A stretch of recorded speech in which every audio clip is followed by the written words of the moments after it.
This is Show Up as a Leader, a show from People Forward Network, helping you maximize your positive impact on the world by becoming your best, fully authentic self.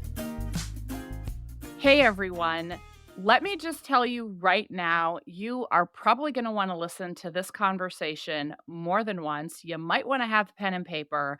Besides, it was a whole lot of fun. There are so many amazing nuggets of wisdom in my conversation with the incredible Leah Roe. She is the founder of a company called the Perk, and they do similar to what we do at Soleo Partners, leadership coach, organizational trust expert.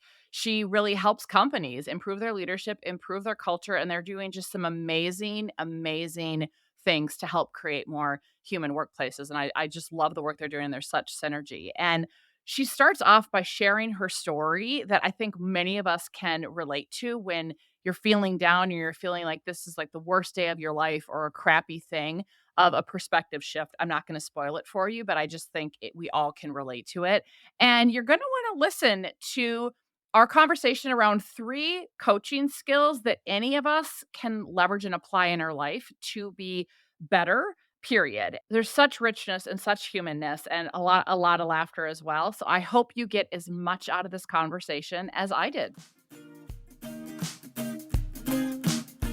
So we're just going to dive right in, and I would love it if you share some of the backstory of the Perk and why you are so passionate about humanness. Let me take you back to yesteryear when the perk was started. So, long story short, I actually started out my career as a CPA, which is very odd that now I'm in the human development space, how I made that transition. But I started my career as a CPA and worked in public accounting and ended up working as a VP of finance and operations at a health tech company here in Madison.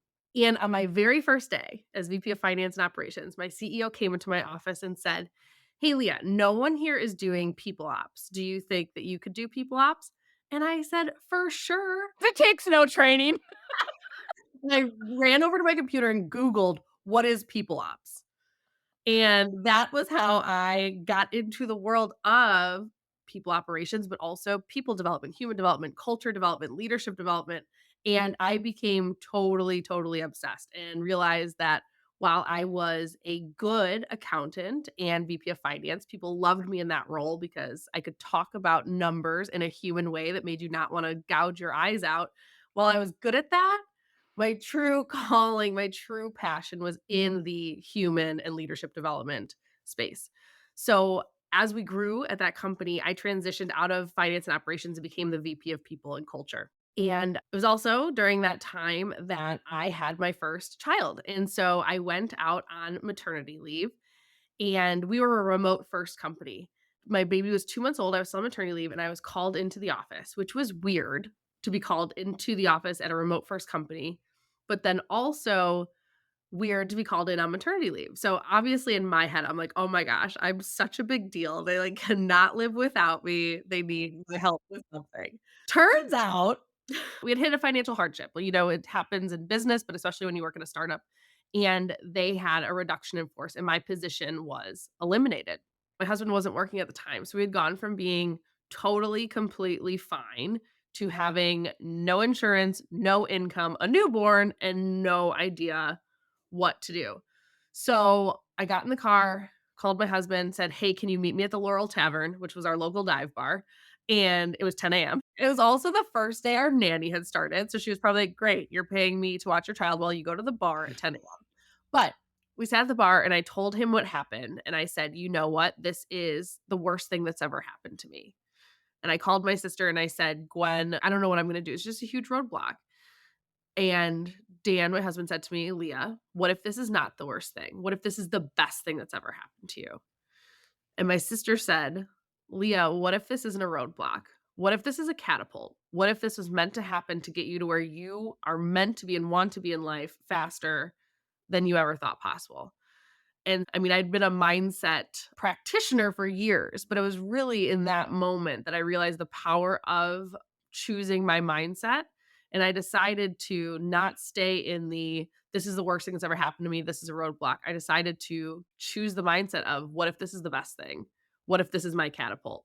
And so I was laid off on October 4th and I started the Perk on October 5th. And that's how we got started. And we've been around now for almost 5 years. We're a premier leadership and culture development studio, and we are experts in all things humanness. I birthed a real baby and a business baby within months of each other. I remember when you were telling me this story, and I get it, it is what it is, but like how anti-human. You're literally on maternity leave. Could you not have waited a month or something? I know, but at the same time, I feel like, thinking about humanness, I actually think it was the most human thing for them to do to lay me off, to not have me have my last month of maternity leave, be worrying about coming back to work and then coming back and then them laying me off. They also could have I was the VP of People and Culture. They could have had me come back, clean up the mess, and then laid me off. So really, I see it as a very human thing that they laid me off when they did. I remember when I was on maternity leave with my son, my boss at the time came to my house because they were a regional firm and they joined with this larger national firm. And while I was on maternity leave, I had to like re-sign non-competes and all this crap. And I remember having this thought of, do I really want to? But like you're kind of feeling trapped in my boss is sitting in my house meeting my baby. And it's so interesting because you think about maternity leave or parental leave in general and humanness and like a really human thing, is to leave people alone while they're on those leaves. And also, one of the things that we do for companies is we actually do parental leave coaching. And so I also see that as a really human thing where companies bring us in to coach new parents, birthing and non birthing partners before they go on leave, a few sessions while they're on leave to process the emotions and this new life they have and how their values have shifted. And then also coaching sessions when they come back from leave, because that's also a big transition too. Well, that's awesome that you do that.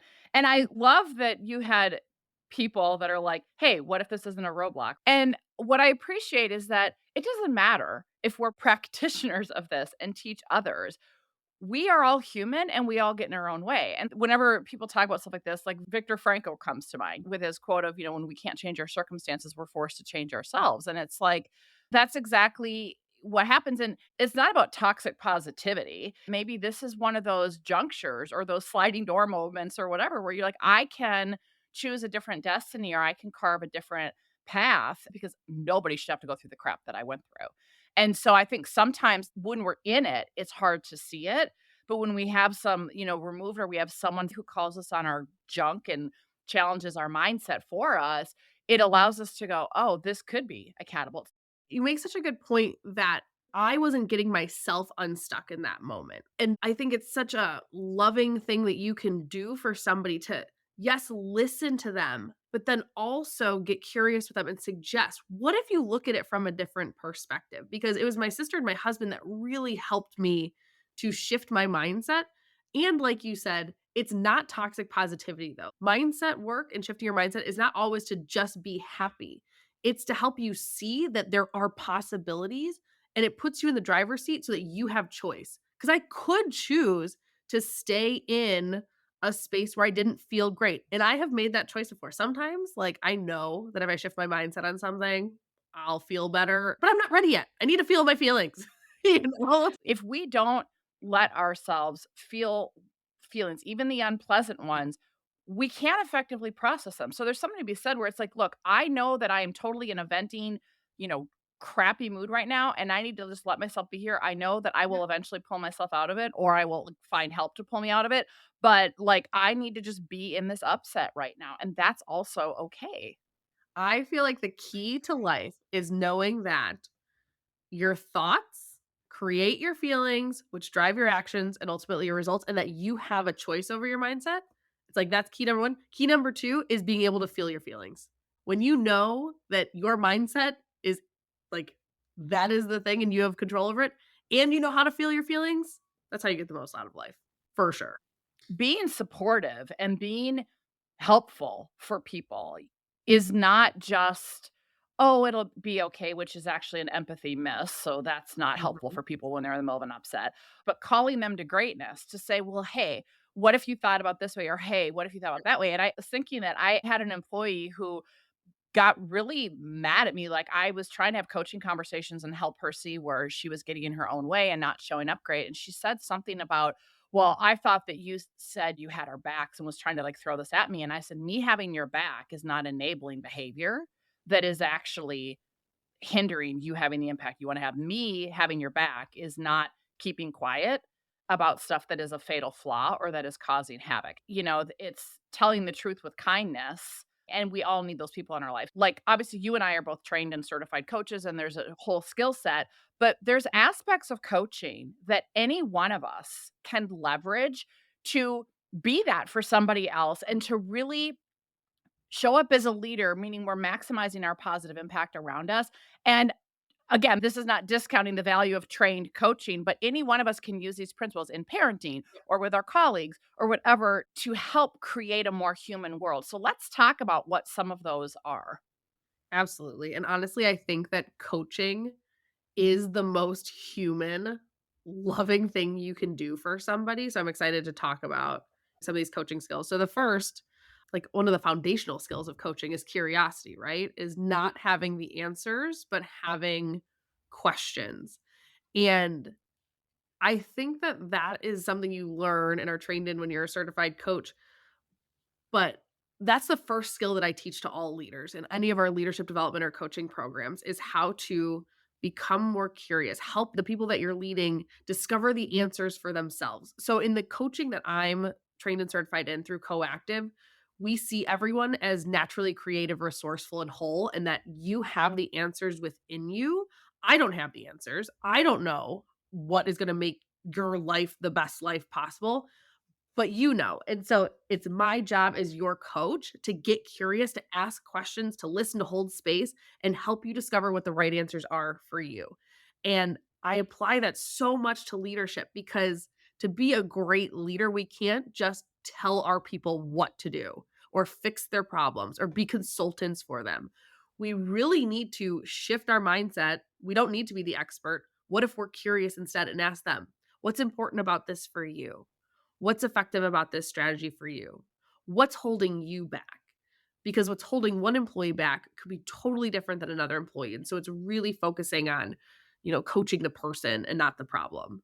We also start everything with mindset and with curiosity and recognizing when we're on this more curious learner type of a mindset versus when we're stuck judging and attached to our self-righteousness and attached to the rightness of our story as if the way we see something is true and accurate, and how can we kind of poke holes in that and create a common language around that. So I love that. And as you're talking about being curious, I also think, God, who is the author? It's Charles Jacobs, Management Rewired. And he talked about, flipping on its head to say, instead of telling people what to do, ask them what they think should be done. Or even if you think about feedback, rather than jumping in with, here, I'm assessing your performance, you're telling you how you did it.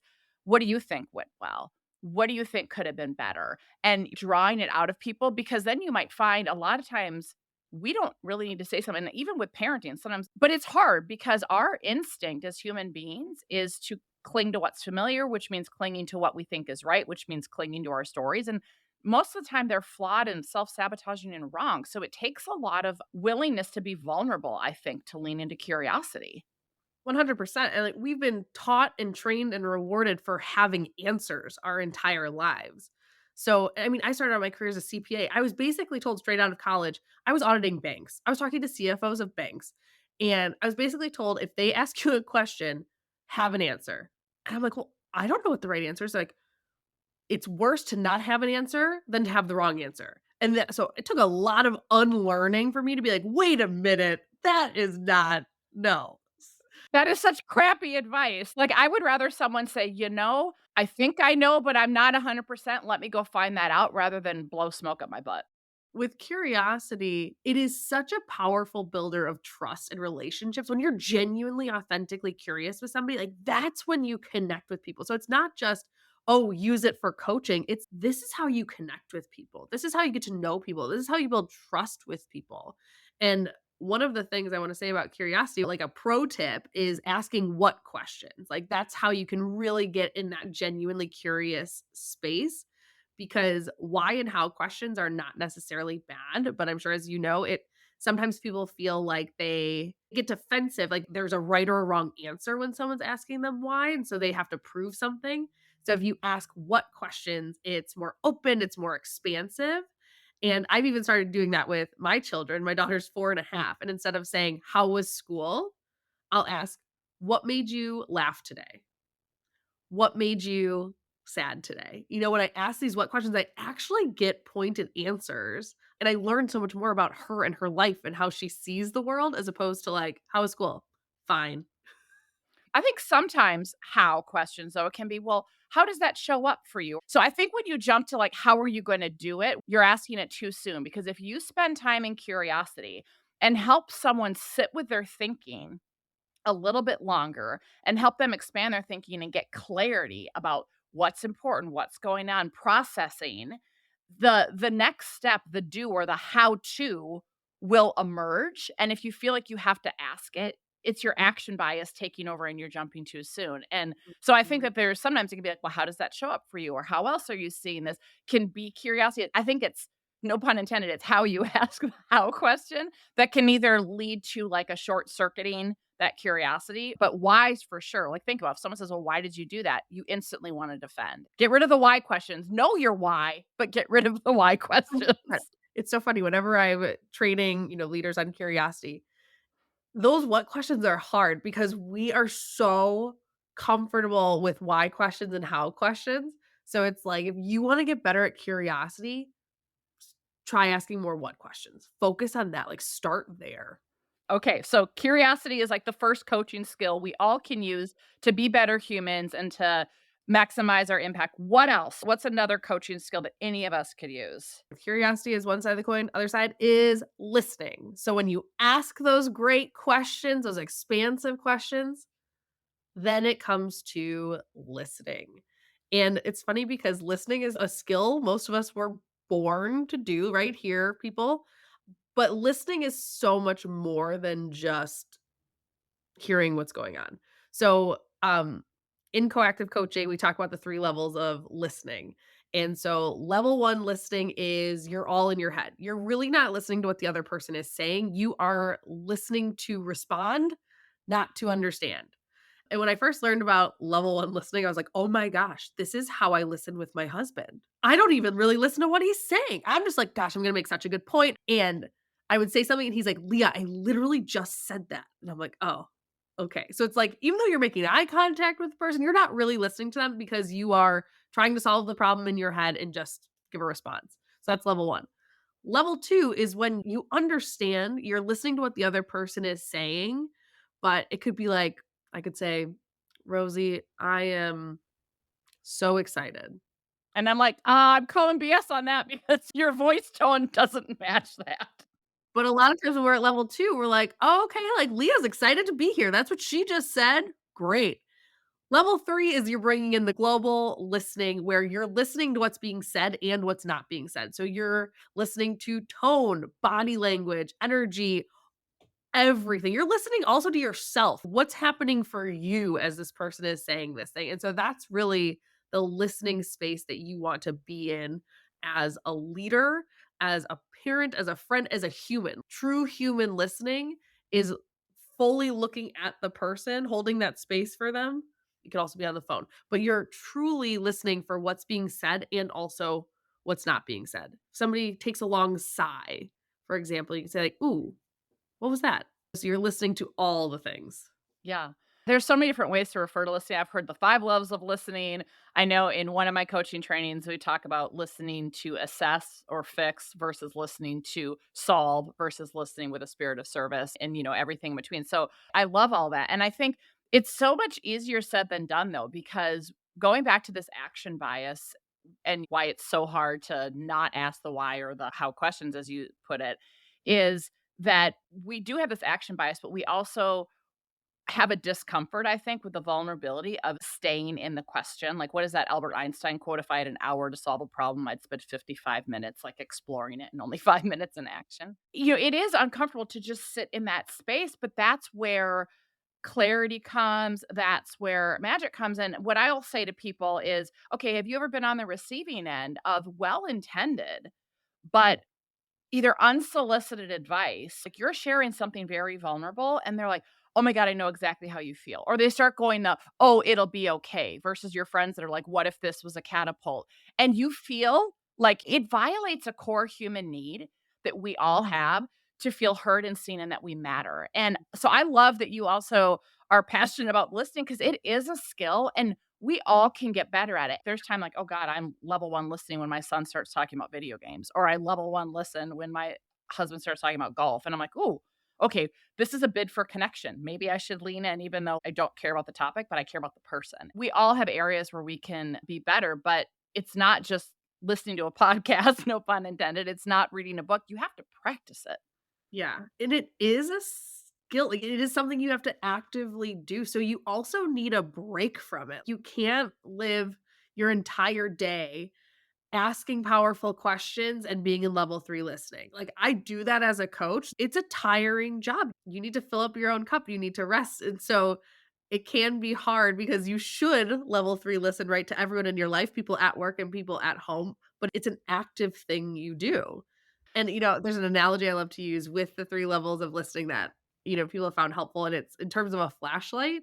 And so if you're in level 1 listening, it's like you have the flashlight and it's pointed towards you. Everything is focused on you and how you're processing the information and what it means to you. Level 2 listening is like you've turned the flashlight around and you have a focus on the other person. And then level 3 is like, those flashlights that like the front of it, you could like twist it and all of a sudden like a beam of light. That's level 3 where you're like, now I'm taking in everything. So just notice for yourself when you're in a conversation, where's that flashlight pointing? Are you only in your head and processing the information for you? Or are you focused on the other person and what they're saying and their body language and all that? This is how you help people feel seen, heard, and valued. Because I'm sure for all of us, we've been in a meeting or something where clearly we were not okay.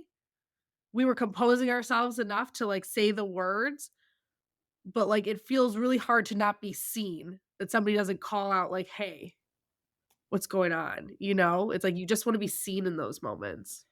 Absolutely. And what's so interesting is I think that as our world gets more disruptive, we have almost lost or dampened our ability to be curious and to take the time and space to hear and see other people because either we're so busy and frantic or that the anxiousness has taken over or we become myopically me focused mainly because it's unsettling and it's vulnerable to be other focused because what if they say something that I don't know what to deal with or what if they say something I don't have the answers. We are so neurobiologically hardwired to be in connection. We are a social species, and all of these missed opportunities, like listening with a level one or not being curious, erodes that. And I think we just see disconnectedness growing. Like, if you're going to improve your workplace culture, your leadership effectiveness, your team culture, your household culture for that matter, you've got to be able to equip people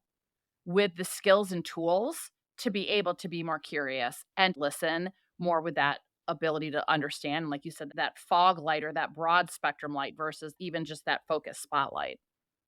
Something you were saying there too, of like the stories we tell ourselves of, what if I don't have the time? What if they say something that makes me uncomfortable? So much of that is our mindset and like us not being okay, not having answers. If you can get okay, not having to be the one to have the answers, so much more possibility opens up. So I would suggest for people that have that, if that's holding you back from being curious and listening to people because you don't know if you're going to be able to help them, I suggest shifting it to like, what if exactly what they need is just somebody to be there to listen to them and just be objective and hold space for them? Like, what if that's all they need? What if you are exactly what they need right now? Such a gift when people listen to us with that level 3 listening because it's so lacking, and you're right, sometimes that's exactly what people need, and I would also even riff on that further is that I think many times we actually add more value by asking good questions, not by having the answers. I mean, as a consultant, I ask a boatload of questions of my clients and prospective clients because I'm trying to understand, well, tell me how this fits in. Tell me what you've done because I don't want to reinvent the wheel. That doesn't help anybody. I don't want to undo something that's working for them. Every company is different, every leader is different. And I think asking those good questions, what you'll see is that sometimes it then creates a space for people to start thinking and they maybe thought about stuff that they didn't when they first came to you. And you're like, oh, that's a good point. And it elevates everybody, it makes everybody better. Yeah, there's this quote, I don't know who said it, but it's like, what if your greatest power is not in the answers that you have, but in the questions that you ask? And I always love to think about that in the work that we do, but also for leaders. What if, you've graduated to this point of leadership? Like, what if now your greatest value to this organization is not in the answers you have, but is in the questions that you're able to ask and developing everyone around you to discover what the answers are for themselves? Bam, mic drop. Love that. Bam. Okay, so third skill kind of like goes hand in hand with curiosity and listening, but it is holding a safe, objective, non-judgmental space. You can't be genuinely authentically curious with someone and listen to them. They're not going to want to talk if they don't feel safe in the space with you, if they don't feel like you're going to be objective, or if they feel like you have an agenda. And so being able to hold a safe space where it's not about you, it's about them, and you can be objective. I don't know why I thought that people can just do it, but it's not. It is a skill. It's something you have to practice. We as humans like to judge things and we like to categorize things. So it is something you have to work on to remove judgment and just allow somebody to be in the space and to process their emotions and have their own perspectives and opinions and say the things that they need to say and to be listened to and just held in a loving way. Not, like, physically held. I'm not saying you have to, like, hug all the people you're talking to, but you want to. I'm into it. Love hugging. The non-judgment part is a key part of the anatomy of trust as well. If you're gonna have high trust with yourself, but also high trust with others, can you hold that space of non-judgment where I'm not gonna judge, but I'm curious then, like, what's happening? What are you experiencing? Whatever is going on, they're all intertwined, but all of it not only, I think, enhances the relationship, I think it's just gonna enhance trust as well between 2 people. You get to see the absolute best in people when they feel safe. When you're in HR, sometimes you see some really not great sides of people because people get in survival mode, with you're not in compliance, you're not living up to expectations, like all of these things, you see that. In coaching, I get to see the absolute best sides of people, them as their best selves because they feel safe. They're in a safe space where they can explore, they can say what they're thinking about, but it's so amazing because I truly see the absolute best sides of people, and it's because they feel safe. If we could create more safe spaces for all the people in our lives, like, that's when people get to truly be themselves, and when people are truly themselves, they're freaking rock stars. Like, it's amazing. I coach so many different people, so I don't even know some of the people that I'm gonna be coaching with before we start, and once that safe space is created and that trust is built, I am just absolutely, utterly obsessed with every single client that I have. I'm not joking. Like, I love the shit out of all the people that I coach. And getting to see them in that space where they feel safe, where it's objective, where they know there's no judgment, where they are courageous, it's magic. And if you could have that for everyone, that you work with or at home, like, I mean, that's when the world's just gonna start on fire. I think you bring up a good point, is that so many people are in survival mode right now. If we think about the disruption and the chaos, and there's been just a nonstop, string of crises for the past 3+ years, and it's taking a toll on people. I think people are in survival mode and they don't realize it. And then what happens is leaders end up passing judgment, right? And they might jump to you're in trouble. And it's not about excusing poor behavior, but there's an opportunity to be curious. And I'll be honest, my favorite coaching is the proactive coaching. But make no mistake, a lot of times it's, hey, this provider, this leader, this whoever is struggling. There's been complaints or whatever. Don't have me be a check the box. If you actually see potential in this person and you want to help them get out of their own way, that's a conversation I'm willing to have. I'm not willing to be the, oh, as part of your performance improvement plan, check the box. But I always say I'm not a magic wand. Like, I hold a safe space, I will build trust, but they have to be willing to do the work. And there are some times where no matter what I do, you can just tell the person is not. And lovingly as a coach, I'm like, look, this is not for you. I get this is too scary. No, so I'm like, yeah, kind of is. When you're ready, let's retalk, Yeah. but like, don't waste my time, don't waste yours. But I have seen the most amazing things happen of someone who's been in trouble, behaving badly. And when you take the opportunity to listen and hold a safe space, because no one's done that for them, they're in protective survival mode. They let their guard down and they lean in to the process, and it is transformative. So, in some respects, those are almost my favorite because I'm like, oh my gosh, look at how far you've come. And they're like, you've made a difference in my personal life, and I'm a better spouse, and I'm a better parent. And every single one of us, if we be more curious in our life, if we hold safe spaces for people and say, "Hey, I'm a safe place to land and I'm not gonna judge you and I'm gonna listen to you and be that person for you," you and I would probably be out of a job, but our world would be rocking. I guess a bonus tip, if you will, that will help you with all of this: eliminate distractions. Distractions are what get in the way of us being genuinely curious, of us being able to listen at a level 3, of us being able to hold a safe, non-judgmental space. So, put your phone down, silence your notifications. It's like those are the things that pull us out. I was reading a book, it's called The Power of Fun. It's really good. And a line she had in there I love, it says, "Distraction destroys connection." And I was like, "Yes, that sums it up." And so when you are coaching someone or just holding that space, being curious and listening, it's about connection. It's about trust building. If you are looking at your phone, if you are answering emails while you're talking to them, like you are destroying trust, you are destroying connection. So you can't be curious, you can't level 3 listen, you can't hold a safe, non-judgmental space if you are distracted. And one of the things, like, we'll do permission slips at the start of like workshops, and people say, "Oh, I'm going to give myself permission to silence my email notifications or turn off my Slack." And what I always say is that's awesome. And why is it just during this time that we're doing this work together?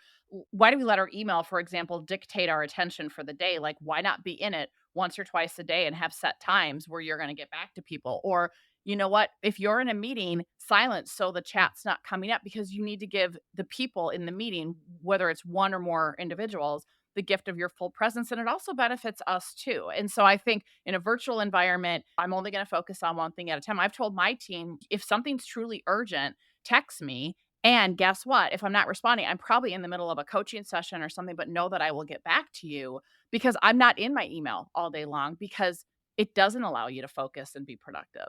This can't be just something that you do. It can be powerful, but this is a cultural thing. So it's like you as a company establish some clear expectations when it comes to your culture around distractions during meetings, during one-on-ones. Like there's no award for being on Slack all day.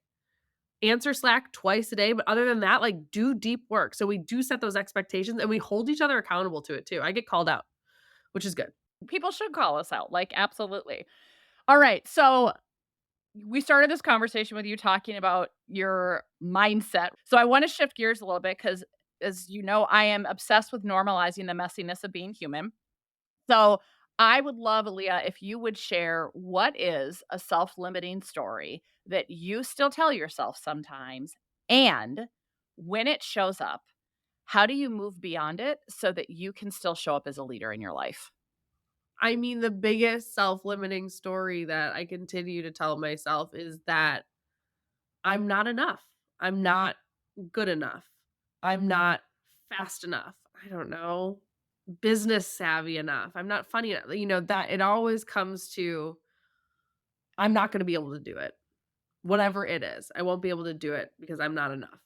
So, what I do is I hold the space for it. I found that for myself, just being like, ninja chop, get out of here doesn't work. You know, the self-limiting belief saboteur, whatever you wanna call it, I do believe that sometimes these stories show up because they want to protect us. Just unfortunately, poor little thought, I just don't need your protection in that way anymore." So I hold space for it. Honestly, I show gratitude towards it. "Thank you for showing up. I'm sure you're trying to keep me safe, but yes, my dreams are big. They're a little bit scary. I'm gonna get out of my comfort zone. I'm probably gonna fall. I'm probably gonna fail." So that's kind of how I handle it is I hold space for it. I get curious with it. I listen to it. I basically coach it, show some gratitude, and then I shift my mindset. I decide, okay, is that the thought that's gonna serve me today? Or what thought do I want instead? And then I usually choose a thought like, I am so freaking unstoppable. Let's go. And some days it's easier to do that shift. And some days the entire day is taken by the I'm not enough. And that's okay. That's the messiness of being human. Every day is a little bit different. I say something similar like, "Thank you for trying to keep me safe." I know it's my 5-year-old self, and thank you, sweetie, you're safe. And I have a Rosie's Empowerment playlist, and I'm gonna listen and listen and listen until something gives me that, "You're unstoppable," and even if I have to listen for 3 hours while I'm working, like, it's gonna kick in eventually. I love music. Also, like, power posing actually does, like, do it for me, like, the standing like a superhero. And I mean, also, like, my community, like, I lean on people. I'll tell, like, my coworkers, my husband, my friends, I'll be like, "I just feel like a total garbage human today." And then they know that it's not, like, necessarily coaching mode, but, like, I need, like, a cheerleader champion here. I'm like, "You're freaking amazing. You can totally do this." Love it. Alright, are you ready for quick questions? Okay, I'm ready. Fill in the blank. Living authentically is Confetti. It's pure confetti. It's love, it's celebration, it's everything. I have never heard it described as confetti, but I love that. That's awesome. Okay. When the world is presenting an opening, but you don't feel like showing up as a leader, what do you do? I wanna say some days I show up anyway, and some days I stay in bed and process my emotions. Depends on the day. Hey, that's totally fair. I like that. All right, Leah, what is something people would be surprised to know about you? I actually like spending a lot of time alone, which is surprising to a lot of people because they're like, "Oh, I thought you were such an extrovert and you're just, like, doing stuff all the time," but I actually in this stage of my life, I love solitude. So recharging. All right, what's your favorite go-to movie? My favorite go-to movie is Love Actually, all year round. I like it. I like it. All right, what's your go-to song? My go-to song is right now, it's "Unstoppable" by Sia. Again, this unstoppable mood I'm in. All right, what is something you can't live without? Oh, my family, my children, and my husband. Betty and Maisie and Dan, they are truly they're the best. I love it. What is something in your ordinary daily life that makes your heart happy? Ooh, hot coffee all day long. Well, how do you take it? Do you put anything in it? Do you just have it black? Black What? coffee, and my sister, she owns a coffee roastery. It's the best coffee in the world, Kin, so I drink Kin coffee all day long. It's so funny. My husband drinks coffee black. I have to put creamer in it. And in fact, this morning we literally ran out of coffee creamer. And I was like, I'm in my pajamas running to the grocery store at 6 a.m. to get coffee creamer so I could have my coffee. Like, he's like, just drink it black. I'm like, oh, no, no, no, no, no, no. That does not work for me. Oh, yeah, I had to learn how to drink coffee black because when I was a CPA and we were auditing, we were drinking coffee all the time, and I was doing creamer, and I was like, "I am weirdly gaining weight from all this coffee consumption." So, I learned to drink it black. I just do like 2 cups in the morning and then I'm good. So, okay. What are you grateful for right now? Honestly, I've been sick for, like, 3 months. Our kids are both in daycare, they're bringing back all the things. I've been practicing a lot of gratitude, honestly, for the sicknesses that we've had because it's forced me to slow down, it's forced me to truly listen to my body and just stay in bed, and it's forced me to be a more human, genuine leader by showing that, like, when we are sick, we rest and take care of ourselves. And that's really hard for me because I like to just push through it, but it's not helpful for me, it's not helpful for my family, and it's not helpful for my team for them to see like, "Oh, okay, when we're sick, we're just supposed to, like, keep pounding the pavement." Okay. So, last question. If you could challenge leaders everywhere to practice this one behavior that would create more human workplaces and equip everyone to show up as a leader, what would that be? Eliminate distractions. Do it. Eliminate distractions. It's gonna open up so much more opportunity for connection with your people, and that's what everyone needs right now. I'm Rosie Ward, and this is Show Up as a Leader. To learn more, head over to peopleforwardnetwork.com and, of course, hit that follow button.